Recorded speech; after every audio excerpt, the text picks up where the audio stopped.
انا انانيه وده احسن قرار انا خدته في حياتي. عمرك حسيتي بالذنب لمجرد انك قلتي لا، رفضتي خروجه او طلب او حتى مكالمه وحسيتي فجاه انك انانيه؟ النهارده عايزه اقول لك حاجه يمكن اول مره تسمعي. احيانا لازم تكوني انانيه وده مش عيب. خليني اقول لك ازاي. السلام عليكم، عاملين ايه؟ يا رب ان شاء الله كلكم تكونوا بخير. خليني اول حاجه اقول لك ليه الانانيه الشيطانيه. من واحنا صغيرين اتعلمنا ان البنت الشاطره هي اللي دايما بتضحي، بتسكت، تتحمل، بتدي من وقتها ومن طاقتها ومن مشاعرها، ومحدش قال لنا ان الاهتمام بنفسنا عمره ما كان غلط.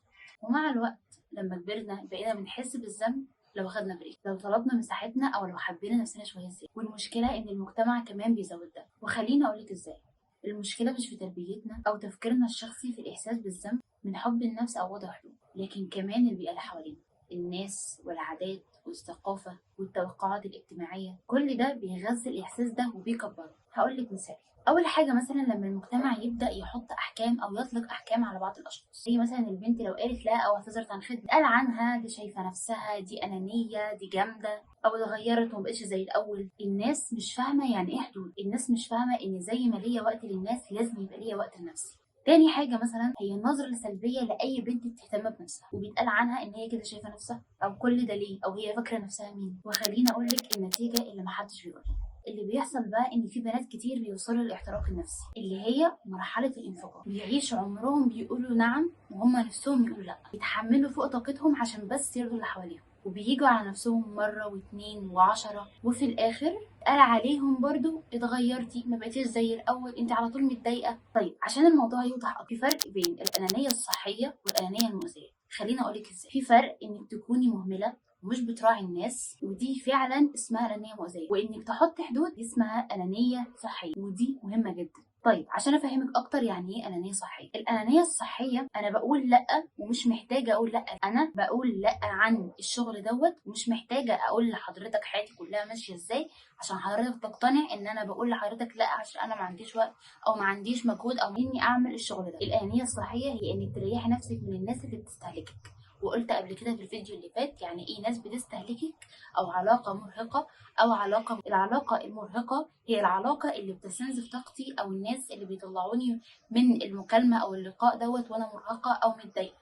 اما العلاقه المؤذيه دول ناس بيؤذوني في حياتي عموما، اذا كان الاذيه دي بالقول او بالفعل. فالانانيه الصحيه هي ان انا اريح نفسي من الناس اللي بتستهلكني ديت، ان انا اقطع العلاقه، او لو هي صله رحم مش قادر ان انا اقطعها بقلل التواصل معاها. دي اسمها انانيه صحيه. هي انك تفكري في اولوياتك الاول وبعد كده اولويات الاخرين. شفت انا قلت ايه؟ قلت اولوياتك الاول وبعد كده في اولويات بس الناس تانية. يعني انت مش بتفكري في اولوياتك انت بس، انت بتفكري في اولويات التانيين برضو، ولكن اولوياتك هي الاول. وده معناه ان في فرق كبير بين ان اقول انا الاهم او ان اقول ان انا موجوده. لازم يبقى ليا وقت، ولازم يبقى ليا اهتمام، ولازم يبقى ليا اولويات. لازم تشوفي نفسك كانسان عنده احتياجات، مش مصدر دائم للتضحيه. انت مش مسؤوله تفضلي دايما موجوده لو ده معناه انك بتختاري نفسك. طيب دي كلها كانت الانانيه الصحيه. دلوقتي خليني اقول لك ايه هي الانانيه الصحيه. اني اقول انا وبس، الباقي مش مهم. مش مهم شغلك يخلص، مش مهم مشاعرك، المهم انت محتاج ايه، مش مهم الموضوع ده مهم بالنسبه لك ولا لا، المهم ان دي حاجه، المهم ان هي حاجه مهمه بالنسبه لي. دول بقى الاشخاص اللي بيكسروا حدود الناس،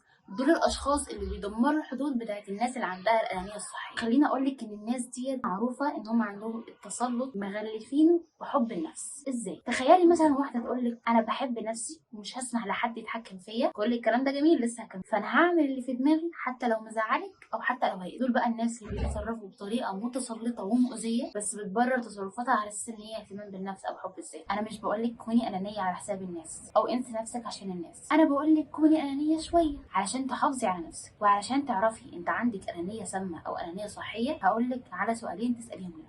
امتى اخر مره اهتميت بنفسي من غير ما ضميري انم؟ لو لقيتي نفسك ان انت بقالك مده لا، لما اقعد اتفرج على حاجه بحبها، لما اقعد ادي نفسي شويه وقت، احط لنفسي ماسكات، ما اكلمش اي حد واقعد بس كده، وكنت حاسه بتانيب ضمير او انك مقصره، تعرفي ان انت كده عندك انانيه سامه ومحتاجه ان انت تبداي تشتغلي. امتى قلت لا وكنت فخوره ان انا بقول لا؟ الحل بتاعها هو انك تحطي يعني ايه حدود لنفسي.